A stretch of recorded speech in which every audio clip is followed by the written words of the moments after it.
Welcome back to Espresso Shots and Epic Plots. Or if you're new here, I'm Diana. And I'm her daughter, Genevieve. And this past month, we buddy read The Adventures of Amina al-Sirafi by Shannon Chakraborty. We actually read it separately and did recordings along the way, but now we're going to get together and share our thoughts on the book, our favorite moments, and see if we agree. Grab your favorite caffeinated beverage, join us, and let's talk about Amina al-Sirafi.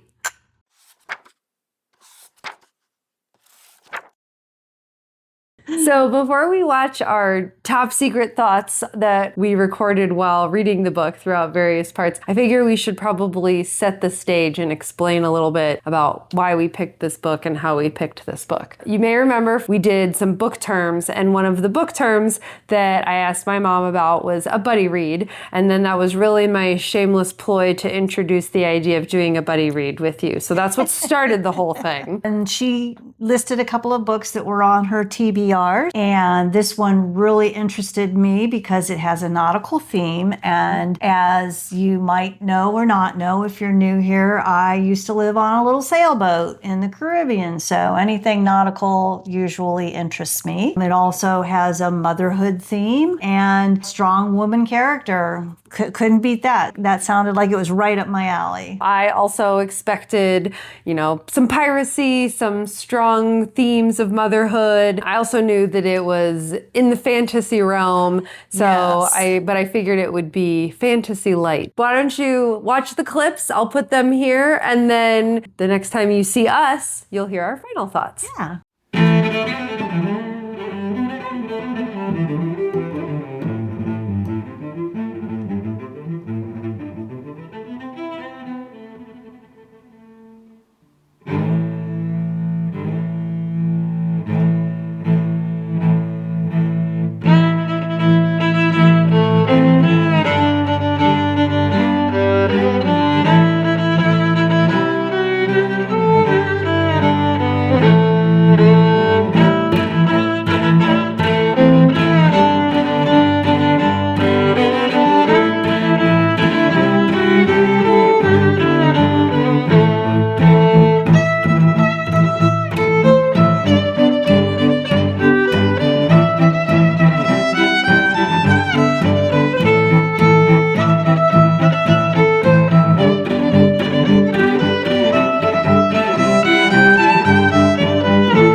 So I'm about 25% of the way through Amina al-Sirafi. I'm getting ready to start chapter 9, and I wanted to do a quick check-in before I get in my car and head to Pilates and then listen to some more. So I didn't want to get too far before I give you my initial impressions. So far, I'm really enjoying it. I sometimes do immersion reading while I'm reading something. It just kind of depends on how I feel about it. So I have been listening to the audio a little bit, which has been really great. The story is told as if somebody is telling you a tale you're learning about somebody. So there is a narrator named Jamal, but in the audio, he really just jumps in every once in a while. It is primarily being told from Amina's point of view. And it's great because there are scenes where it sounds like she's like looking off screen or she's turning away from the microphone and talking to Jamal. And that's presented in the book as well. But it's much more obvious in the audio. In the book, you get it from context of reading. She'll be like, wait, why am I talking about this? Or why can't I include this? Or we definitely shouldn't be explaining this. And so she's having a conversation with Jamal. So she's breaking the third wall, which is something really unique that I've never seen in a book before that I can think of. I'm loving Amina as a character. She's about my age. And so she's talking about the difficulties of her job and having a daughter, who I also have a daughter that is about her daughter's age too. So that's been really fun. She's no longer working, but that is part of the struggles of motherhood and working. So that's coming up a lot. She's not this like young, beautiful, virile woman or anything like that. She's presented as very strong and capable and feared, which is really great. She's a very strong female lead. In terms of the adventure, I thought I knew exactly where it was going, and then just kind of at the end of the chapter that I was just on, it kind of got derailed, which is probably indicative of what is going to keep happening. There is obviously going to be some sort of magical element. It's been hinted at a little bit so far. The story starts out with a very obvious magical element, but right now they almost seem superstitious. And I know just from my mom that pirates and sailors and boating people do have a lot of superstitions. Like that is very ingrained in the boating culture, for lack of a better word. So you can't tell whether a lot of this, how much is going to be magical versus how much is going to be superstition. And I'm sure Amina knows the difference, and I definitely know that there are magical elements in her past. There's been a lot of hints for that and foreshadowing for that, so I know we'll see things in the future. A few of the other themes that I've seen besides motherhood are obviously the treatment of women. Obviously throughout all of history, women are treated usually not well, and there's a lot of really good quotes for that here.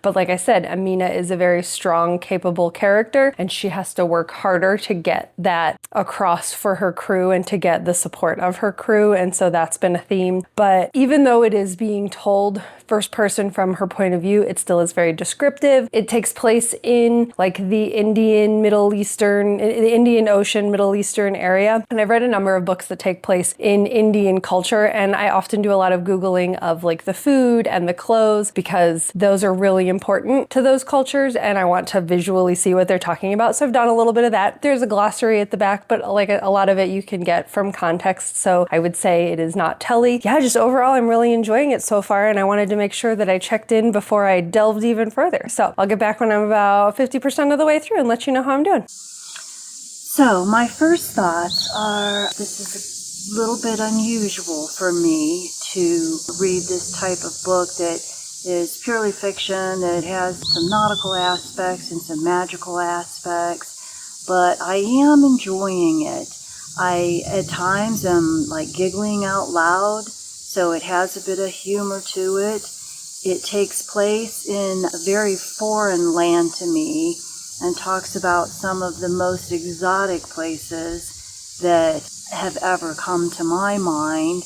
And yet it's written in a way that I can relate to it in some way. I don't know if it's the nautical aspects of it or just the characters, to me, are very relatable and understanding. She does a really good job of describing the environment and the flora and fauna and the clothing that they're wearing and the food that they're eating. So you have a really good idea about the characters. The adventure that Amina is on is to get 1,000,000 dinars to find a young girl that has run away. And whether or not the girl has run away or been kidnapped, the family says she's been kidnapped.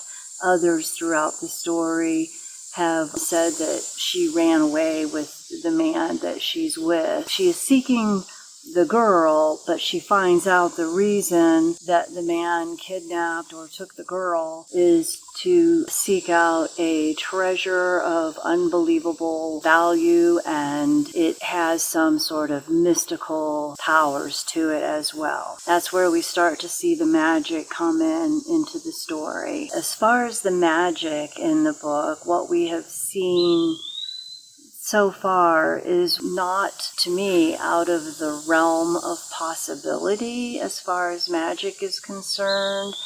There's talk of potions. They mention some special black powder that comes from China that burns in the sky and throws beautiful colors. And basically they're talking about gunpowder and fireworks.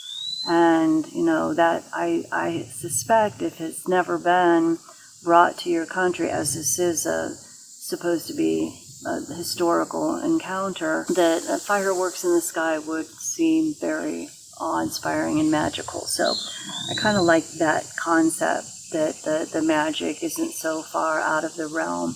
It's something, too, with the seafaring life that I like to tell people. There is so much that seems magical to us, that is just nature out in the ocean, that, like I said, it seems magical. And yet in the 20 years that Dawn and I sailed, and this is just the Caribbean Ocean, but in that time, I saw so many magical things. I mean, the flying fish, and I mean, they don't just hop out of the water and back in, they fly distances. The swimming birds that swim better than a lot of the fish do, the glowing phosphorescence. So there's a lot of magic in seafaring life. Would I go on this adventure? And I would, at that age, yeah, my husband and I were big into following the wake of the other sailors before us and telling the stories that we told, and every little thing becomes an adventure, and I am just an adventurous soul. So yes, I probably would. I'm farther than the 50% mark, and I just wanted to talk a little bit about what's going on, what I'm thinking. In terms of the adventure that Amina's going on, I do love to travel, and I would love to go on an adventure around the world, especially visiting different countries. It's not something I've done in probably about a decade since my daughter's been born, similar to Amina now that I think about it. But my idea of adventure involves a little more of doing what I want instead of risky, dangerous things. So in that regard, I can't say that in my 40s I would jump to doing the things that Amina's doing, which is the kind of stuff she's contemplating too. I'm loving all of the characters, including the side characters. I like how Majed and Tinbu are kind of like a balance of each other. One is this young, quieter, but still, like, he's a young man, but he still is in the pirate life. I shouldn't say he's young, but he's young. He seems younger, but he still is really into the pirate life, and he still kind of makes brash decisions. And then you have Majed, who is this very like fatherly, older, retired, left it all behind kind of figure. And so they're keeping Amina in some sort of balance. But I really like Dalila. She's just hilarious. She's not somebody that I would necessarily want to hang out with, but she's just funny and she entertains me, and I love her dynamic with Amina. She comes off as not necessarily harsh or brash. She just seems like she was offended that her friend kind of forgot her and left her behind, but that's because she really cares for Amina and she's watching out for her. But I just like her sense of humor and the way she, snips and snipes and says things she's not afraid to keep Amina in check, which I think is always good. Salima, however, she came across really brash at first, and I was like, geez, lady, you could have asked nicer. But then I understood her plight, and I understood her why she was like, so like, oh my gosh, you have to do this. And so I was kind of like more okay with her. But then the second time that Amina ran into her, I was like, seriously, lady, you're just a terrible human being. I think one issue that I'm having, and it's really small, it's not ruining my experience with the story at all, is Salima's threats don't seem that threatening to me. Maybe it's just because I don't understand. I know it's an older time period, and I know communication and travel happened at different rates and things like that, but the threat doesn't feel as threatening to me. There have been, as I've mentioned, there have been some great lines about like motherhood and the things you would do for your kid. And so that is something that I know that the threats that Salima is making, that's what that's playing into. And I would maybe do the same thing Amina would in those circumstances, but that's my one kind of, it doesn't seem like a big enough like thing to hold over her and loom over her, but it's minor. And honestly, like, I'm still really enjoying the story. The place that I'm at in the book, we've just met Amina's husband, and we've learned the secrets related to him. We've learned why he is a secret and why she's concerned about her daughter Marjana and things like that. So that's a new interesting subplot. It's helped move the story along. There really has been a lot of like action, there's this happens and then this happens and they all tie together, but they're different enough. She's going to different places, she's meeting different people. The story is being told in these really descriptive ways, and so you're feeling like you're in all these port cities and all of these nautical locations and sea towns, like small sea towns, which has been really fun to visualize and been moving the story along. The cave that they're in, the island that they've discovered, has been a new twist. I shouldn't say twist, has been a new location. We're definitely getting more of like the magical kind of vibes. That it feels very like cinematic. The whole book has been, like I said, it's been very descriptive, and I can visualize a lot of it. And it's told in a descriptive way where it doesn't just feel like it's all being told descriptively. You're experiencing it as Amina is experiencing it. So it feels very authentic and natural. I'm hoping to finish The Adventures of Amina al-Sirafi before next Monday, but I'll be sure to check in with you guys and maybe do another check-in at the 75% mark-ish. But otherwise, my mom and I are planning to get together. Actually, I have to finish because my mom and I are planning to get together and we're going to talk about it. So I guess I have a clock I need to meet by. This is my halfway review of our buddy read, The Adventures of Amina al-Sirafi by Shannon Chakraborty. To me, the most intriguing character, aside from Amina, is Dalila. I like Dalila a lot because she is known as the Poison Queen. So she is a specialist in her field of poisons. She is sort of like a shaman, sorcerer, witch. However, she's got a very strong, sarcastic, quick-witted personality that goes along quite well with Amina's personality. Dalila always happens to wear vials of poisons in her hat and all over her cloak.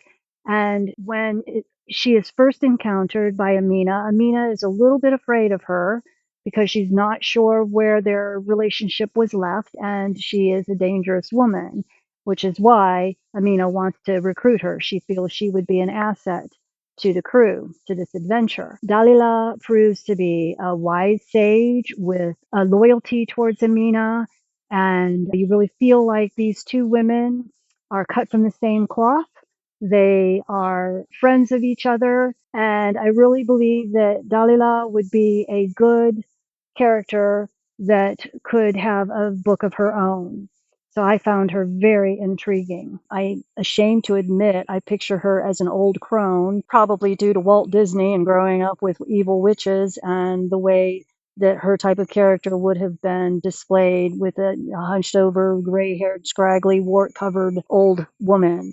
It would be interesting for her to be cast as a young, capable actress that has taken on her power and her independence as a woman in that time. At this point in the story, there are multiple layers upon layers and mysteries that have been exposed. This takes place in the Middle East, so the mysteries and the legends and the gods that are talked of are very diverse and somewhat foreign to me.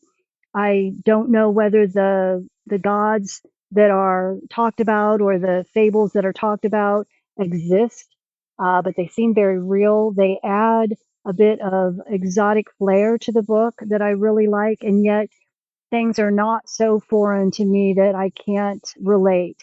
In fact, I get a very Pirates of the Caribbean vibe if this were ever made into a movie. The adventure, the action, the humor, it's all there in this book as well. The most intriguing mystery to me thus far is whether or not the true treasure is what is being sought or what is going to be sought. When we began, Amina was tasked with recovering a kidnapped granddaughter of a wealthy woman, and we're still not sure whether the girl ran off or was indeed kidnapped. We get a little bit more of an idea that she ran off with the Franco, but there was a reason the Franco sought her out. She had some knowledge and skills of some magic, and the magic is really starting to come through. A true pirates type of treasure is brought forth in this part of the book. It's the Moon of Saba. You're told about the fable of the gods that were involved and the special powers that this treasure holds. It's very interesting to me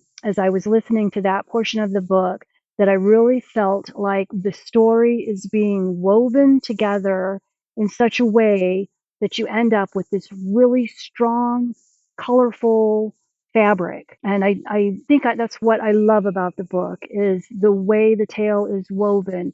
There's a little bit of history that is told, a little bit of legend that is shared, and then the present day action that's going on. And it all is so well incorporated in the book that just the symbology of woven fabric really stood out in my mind. I really have grown to love Amina's character even more. Amina is a very capable, confident, quick-witted, moral pirate. It's hard to say moral, but she recognizes murder for need, not for just because, and the rights and wrongs, and she admits that she is a sinner. As I'm listening to the audiobook, the narrator is doing an absolutely fabulous job.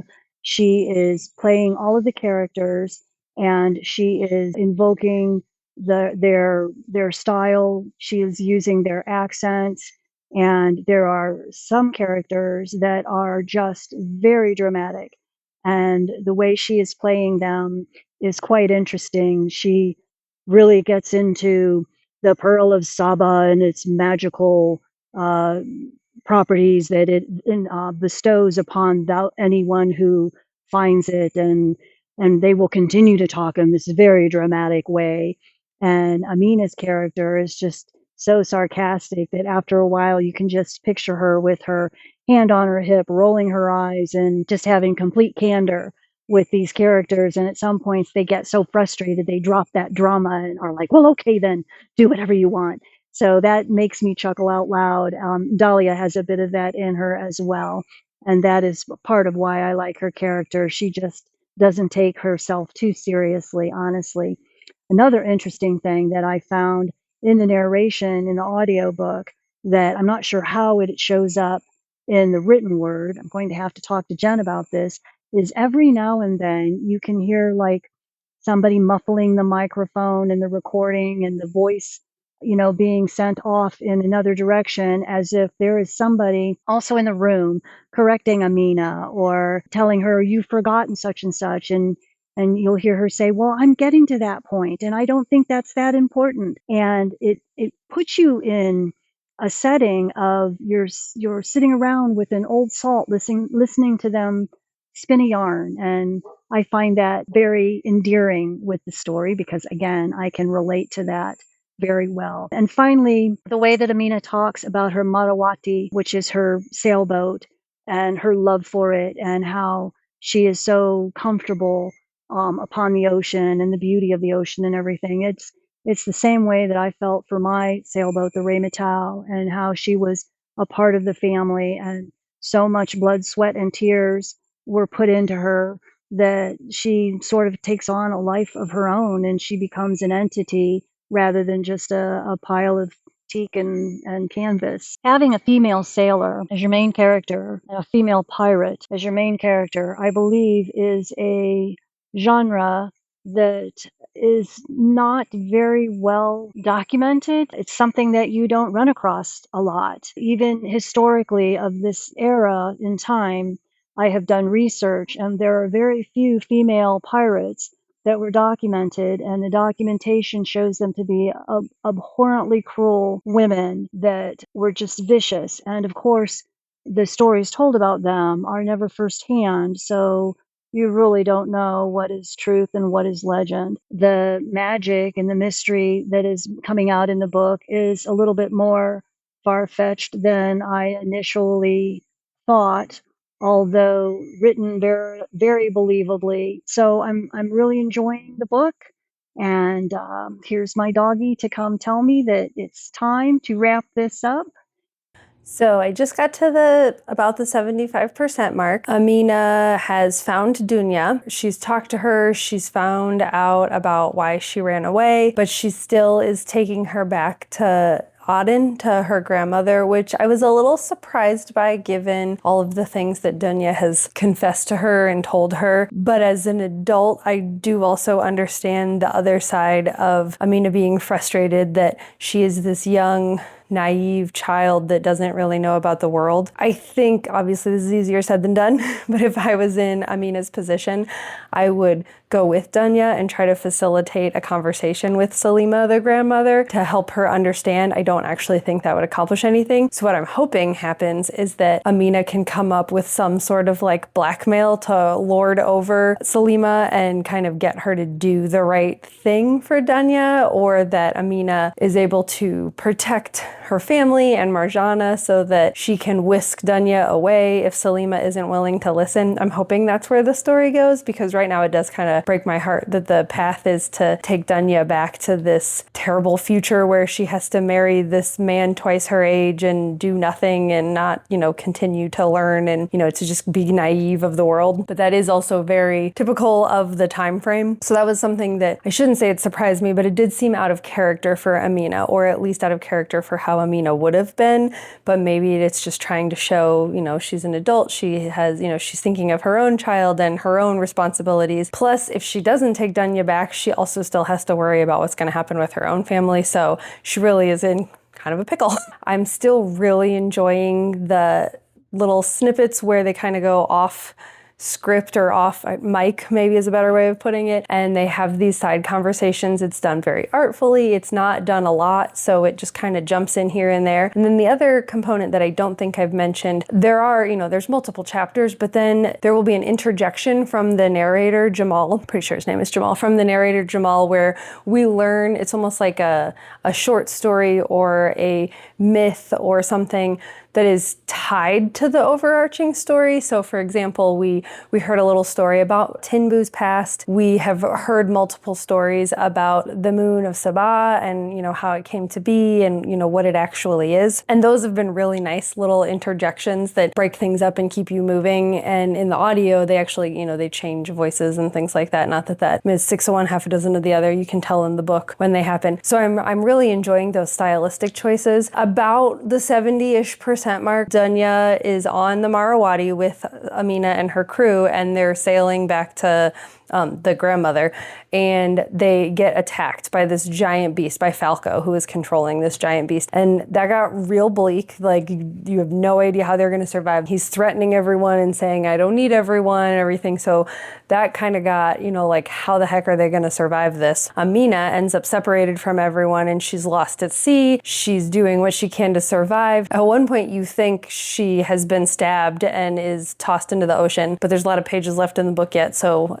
that's not actually what's happening. She's floating at sea. She ends up not being injured, but she still has to survive the elements at sea. So that part is fairly bleak, but that really only lasted a short bit. And then she's washed up on shore, and now we really enter a realm of the book where fantasy is becoming the foremost part of the story. So she's on this magical island where she sees a mermaid, she sees these magical creatures that kind of look like humans but aren't humans, and she runs into Raksh again, and there's all these like weird creatures that look like animals that she knows but are different, and there's plants that look like things she knows but are different. We have entered the realm of fantasy. It is no longer being hinted at, or it no longer seems like superstition or magical realism. It is straight up fantasy, which I figured would happen at some point just based on the genre of the book and how it's presented and things like that. But we're a good 75% of the way into the story, and it's a surprise to Amina too. She didn't know that these things actually existed in the world. I think she kind of always knew that there was a little bit more than what meets the eye, but now you can't really talk it away or ignore it. So I'm still really enjoying it. Hopefully I finish today. I think I might. We'll see how productive I am. Actually, when I'm done,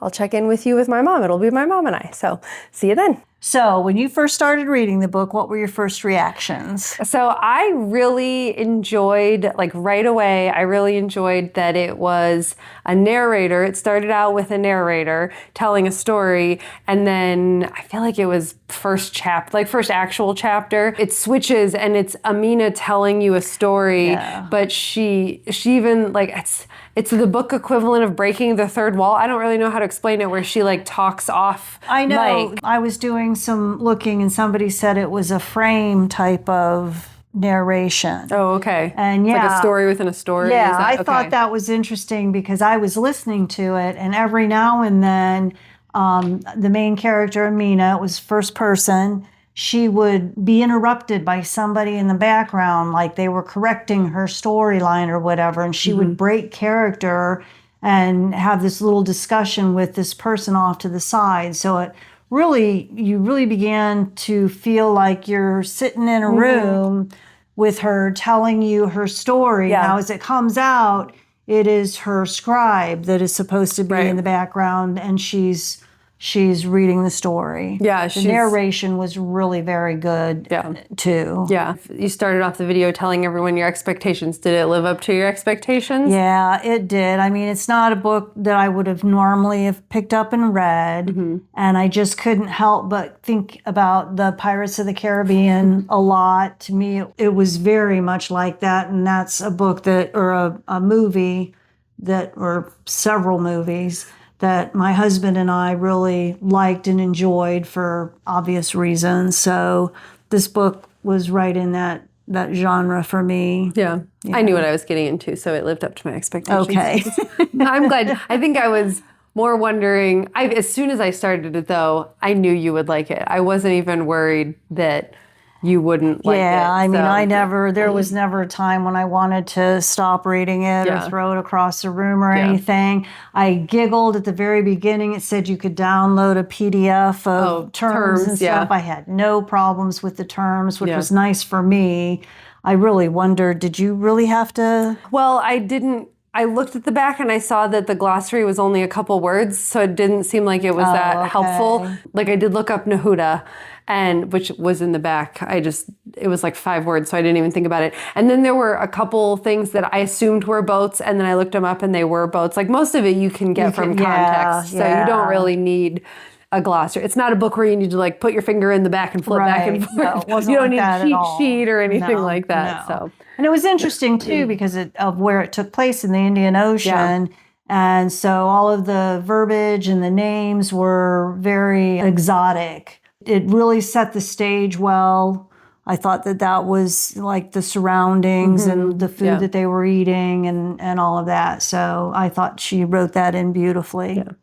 So what did you think of the ending? I really liked it. I could see it turning into a trilogy. I thought that she didn't get the prize, the million money dinar or whatever. Yeah. And she followed through, and I don't know why. Well, I mean, I know why. She didn't, though. Well, she did. She found the granddaughter, and but she never delivered the granddaughter to her grandmother. No, which was what the money was for. Good reason, right? Oh, I agree. Yeah, but she didn't do what she was supposed to do to get the money. I know she was on the fence about continuing on, and I liked the idea that she ended up with some magical power. I thought that was really cool. Yeah. I just keep thinking, though, after she went through all of that, I would have been a lot more demanding with the grandma to pay up or something. But I saw it more as she realized that she could balance being a mother and being a pirate, and she could balance the safety, and that honestly, she was doing her daughter a disservice by not introducing her to life at sea. Yes. And that she was actually putting her in just as much danger by not letting her know about her father and her magical background or her potential. I'm still not convinced that Raksha's her dad, but I don't know, it's to be determined in future books. She comes out and says he is. That she thinks he is, but she'd just broken up with somebody. You never know. So I got really nervous that she was gonna give Dunya over because she had some really valid points. She's a young girl, she's naive of the world, but modern day me knows that that's not the right thing to do. So I was glad that they came to the resolution they did where she didn't hand Dunya over and Dunya was able to live their best life. But that was like the last chapter. Yeah. Like I got real, like everything was winding up and I was running out of pages and I was like, they're not gonna like let me know. Maybe I disagree. I know the grandmother came across, at first she came across as a concerned grandparent, and rightfully so.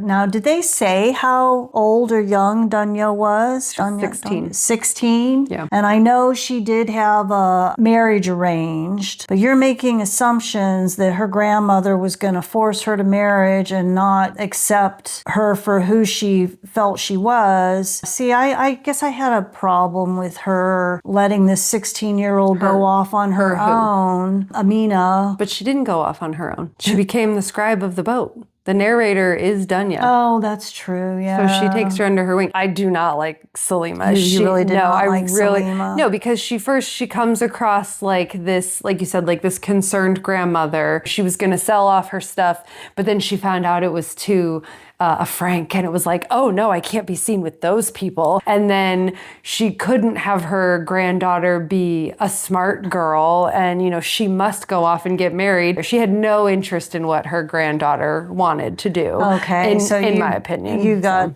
I did not get that much of a vibe being a grandmother myself.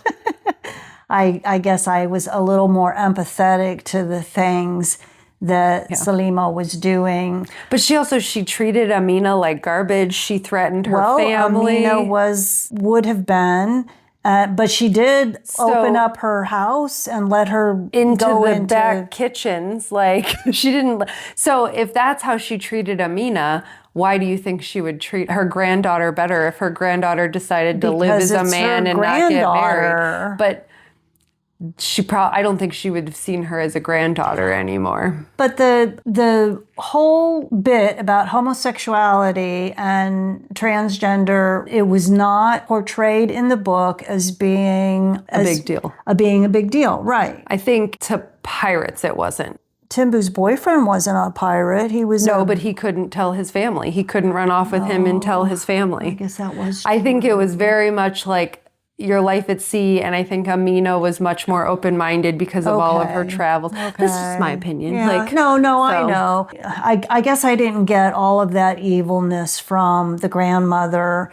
And I kept thinking, you hired me to do a job to find this 16-year-old that ran off. A 16-year-old is very, very young. Well, at this point, she was getting married, though, so she wasn't young for their for their time. No, but yes. not for that time, and it was arranged marriage and all of that. To me, it's the family that should be making these decisions, not a complete stranger who just stepped into the... Then why did Salima take the decisions about her family away from Amina? She didn't care enough to not threaten Amina's family. She started threatening Amina's daughter and threatening Amina's family. And so why did she have to blackmail her if it was supposed to be all about... Really wanted her granddaughter back. I mean, what would you do to get your daughter back? I would do lots of things. I don't know that I could. And then what if your daughter went and told the person who rescued her that my mom is really mean and I don't want to be... I don't know that I could threaten somebody else's kid to get my kid back, though. This is apparently our very first point of contention.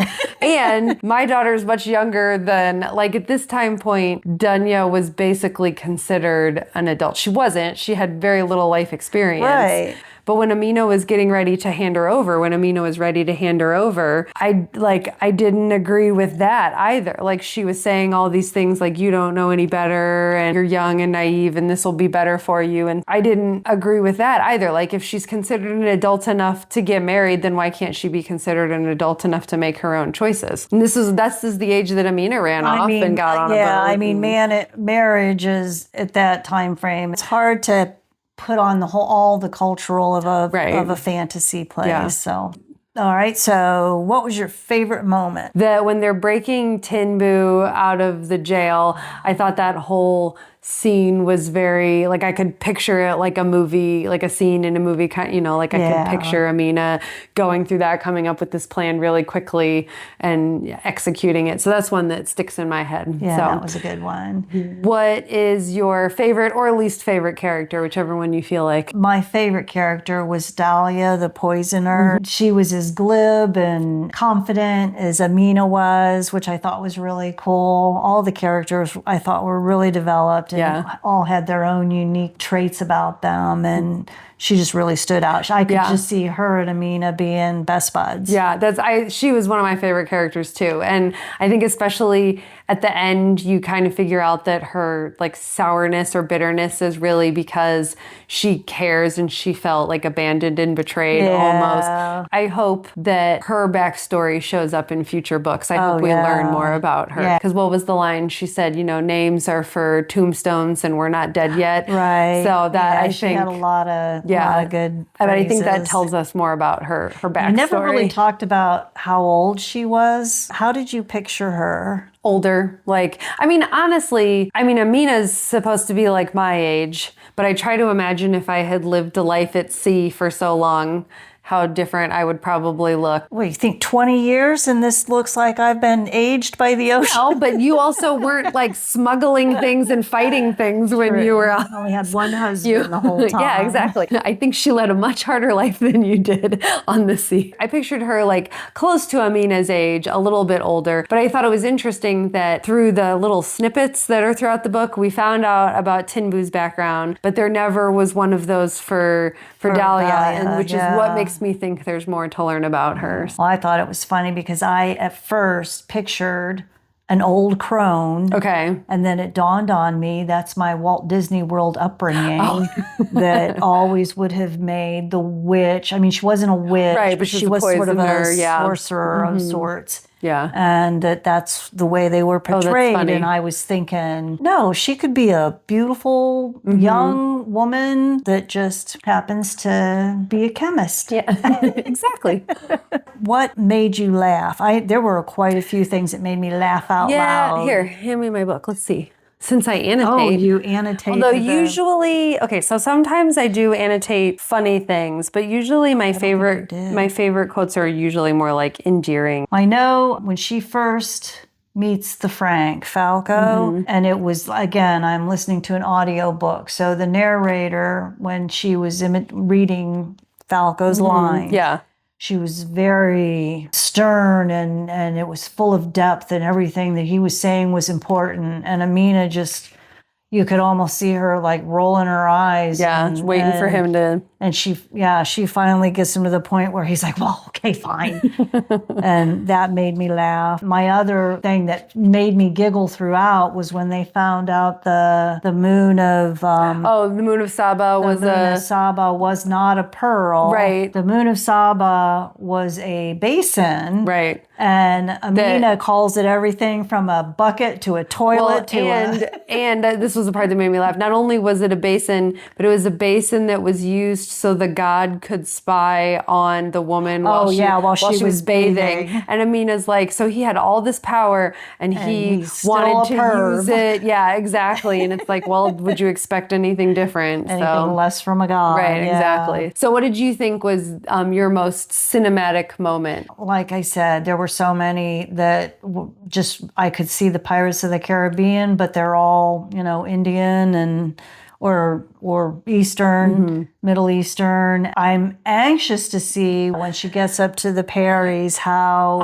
some of the things she described about. I struggled to visualize that. Like I visualized like a bird human thing, but it just kept changing in my head. I would say that was the moment when the book really went into fantasy. Yeah, because hugely. I mean, the opening chapter, she's running some I'm going to call them boys, they were men, but and there's like a little bit of like a magical element there. But with piracy, there's always superstition and curses, and all of that was on the realm of like people falling into their superstitions a little too much.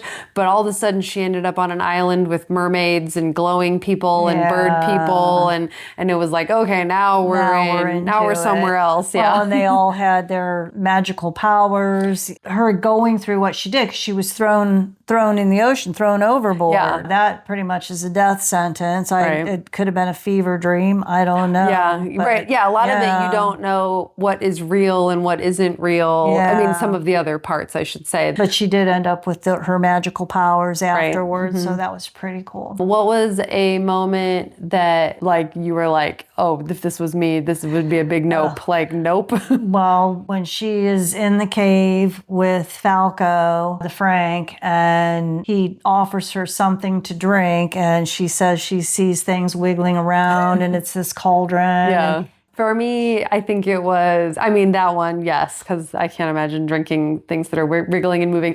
But also when she had to climb on top of I forget the name of the sea monster, but like the Kraken-like thing, and start detaching its tendrils, and she had to climb up multiple times. And she just keeps talking about how she's old and tired and her knees hurting. And I'm imagining this. To me, that would just be like, oh, like I'm done with all this. So yeah. Would you like to meet Amina in real life if she existed? I think I would like to meet her. I don't know that I would go on an adventure like that. I liked reading about it. It was fun to read about. I liked all of the parallels to, to motherhood and womanhood. I would meet somebody like Amina out at a pub or a bar and hear all about her adventures. I see Amina almost as like that cousin that you see every once in a while and you have a good laugh around the dinner table with, and you hear her adventures. I would hang out with her. I'd go on an adventure with her easily. Yeah, because I felt like she was really kind to her crew. She really loved her boat. She had her wits about her. You knew that she was going to come through for you in all these circumstances. And so, yeah, I may have even met some characters that closely resembled her. What would be like your way to rate this? This would be a book that the right person, I would recommend it highly to. Okay. But I don't know that right person Okay. right now. I haven't met them yet. Okay. I suppose if I talked to some of my sailor friends that were readers, they would probably like it now that I think about it. I forget what I ultimately gave this. It was pretty high up there for me. Yeah. I would say it was probably a 4.75 to 5 stars. I always judge like based on characters. It had really good characters. Yeah. Like even side characters were really strong. It was really descriptive, really, you could visualize a lot of it. It wasn't overly telly, or it didn't feel overly telly. Right. But the plot, it moved. Yep. It moved a lot. Yeah. I kept thinking about it when I wasn't reading it or listening to it. It was probably like 4.75, 5. It was up there. Will you read, I think, I could be wrong, but according to Goodreads, it looks like book 2 might come out next year. Oh, wow. Do you think you'll read book 2? Yeah, I might. It's the most non-committal answer.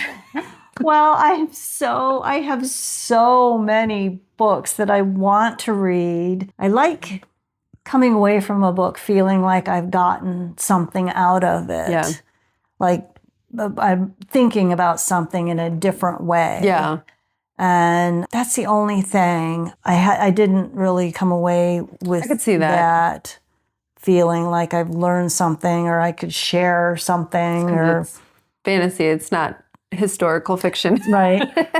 Well, Could be why. And you already know about nautical life and the nautical world. Like, I would learn, although I know things from you and stuff like that, but I could see other people learning things about that from this book. Yeah. So she was accurate when she talked about. I figured that would be a reason you would hate it, is if there were some accuracies. She started saying some stupid stuff about how she had the sails rigged or whatever. Yeah. So I thought this was really fun. I liked that we were reading it at the same time. Even though we read it separately, I liked that we had our own opinions. We didn't spoil each other's opinions.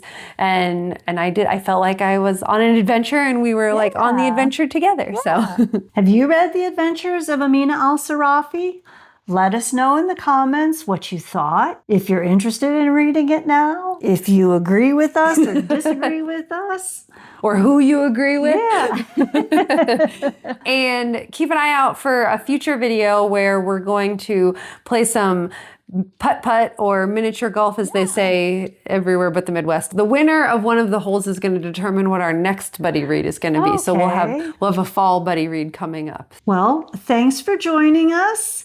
Make sure to like and subscribe and look on our channel again for our next video. Happy reading.